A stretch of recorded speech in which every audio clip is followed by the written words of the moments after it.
გამარჯობა ბერლინიდან. ეს ლოგი მიეძღვნება საკონკურსო პროგრამას. საკონკურსო პროგრამის ფარგლებში 5 ფილმს ნახვა შევძელი, თუმცა რეკომენდაციას მხოლოდ 2-ს გავუწევდი. პირველი ფილმი, რომელზეც მინდა ვისაუბრო, არის მაიკლ ფრანკოს ფილმი სახელწოდებით Dreams.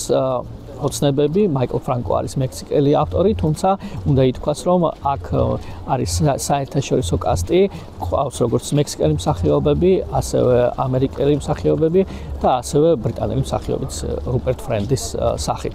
რაც შეეხება მთავარ როლებს, აქ ასრულებენ მთავარ როლს ჯესიკა ჩასტაინი და მექსიკელი მსახიობი ისაკ ჰერნანდესი. ისაკ ჰერნანდესის და ჯესიკა ჩასტაინის პერსონაჟები არიან ერთმანეთის საყვარლები და ამ ურთიერთობის მაგალითზე ჩვენ ვხედავთ უთანასწორობას. და უნდა ითქვას, რომ ეს ფილმი არის პოლიტიკური ხასიათის და აქ ცენტრალური ხაზი უკავია ემიგრაციის თემას. კონკრეტულად ამერიკის და მექსიკის ურთიერთობას ეხება ამ მიმართულებით. თუმცა უნდა ითქვას, რომ პოლიტიკურობა მხოლოდ ემიგრაციის საკითხში არ გამოიხატება, პოლიტიკურობა იგრძნობა სხვა მიმართულებითაც. მაგალითისათვის ეს არის უთანასწორობის საკითხი და ჩვენ ხედავთ, რომ რაც ეპატიება კონკრეტული ქვეყნის წარმომადგენელს, არ ეპატიება სხვა ქვეყნის წარმომადგენელს.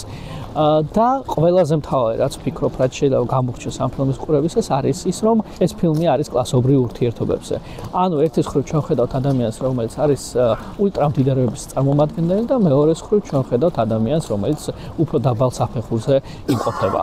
შესაბამისად, ამ ორ ადამიანს შორის ვერასდროს ვერ დადგება თანასწორობის საკითხი. მიუხედავად იმისა, რომ ამ ადამიანებს ერთმანეთთან აკავშირებთ რომანტიკული ურთიერთობა. ცხადია, ეს ფილმი არის ტრამპის პრეზიდენტობამდე გადაღებული, თუმცა ვფიქრობ, ეხლა, როდესაც გამოვიდა ეს ფილმი, ამერიკის პოლიტიკის გათვალისწინებით კიდევ ერთიორად აქტუალური იქნება. მეორე ფილმი, რომელსაც გავუწევდი რეკომენდაციას, არის ჩინელი ავტორის მან ჰუოს ფილმი სახელწოდებით ცხოვრობდე მიწაზე.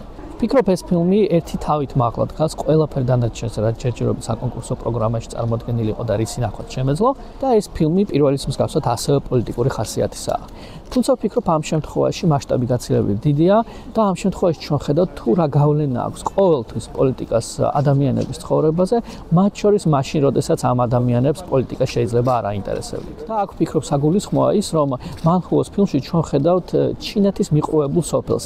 ადამიანები, რომლებიც აქ ცხოვრობენ, რეალურად ინტერესდებიან მხოლოდ იმითი, რა ჭამონ, როგორ მოიყვანონ მოსავალი და ასე შემდეგ. ანუ ძალიან მიწიერი, ყოფითი და მატერიალისტური თემებით. ეს ადამიანები ალბათ საერთოდ არც ინტერესდებიან და არც იციან რა არის პოლიტიკა. თუმცა ამის მიუხედავად ჩვენ ხედავთ, რომ მოქმედება ამ ფილმში ვითარდება 90-იანი წლების ჩინეთში. და ეს არის ის პერიოდი, როდესაც ჩინეთში ჩვენ ხედავთ არაერთ რეფორმას და ეს რეფორმა პირდაპირ გავლენას ახდენს ადამიანებზე, რომლებიც ცხოვრობენ ამ ქვეყანაში.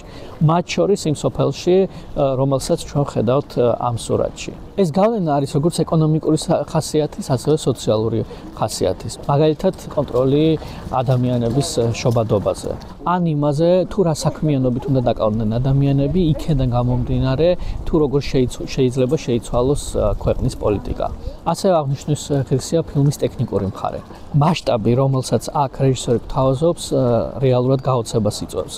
მასშტაბში გულისხმობ იმას, რომ რეალურად ძალიან ბევრი ადამიანი ჩართულია აქ კასტინგში და ჩვენ ხედავთ სოფელს, რომელიც საერთოდ არ ტოვებს არანაირი სიყალბის განცდას და ამ ადამიანების ყოველდღიურობა არის ნაჩვენები პოზიციიდან, რომელიც საერთოდ არ ქმნის შთაბეჭდილებას, რომ რაღაც მოგონილ ამბავს უყურებდეთ. დღეისთვის სულ ეს იყო, ახალი რეკომენდაციებით მოგვიანებით მოგიბრუნდებით.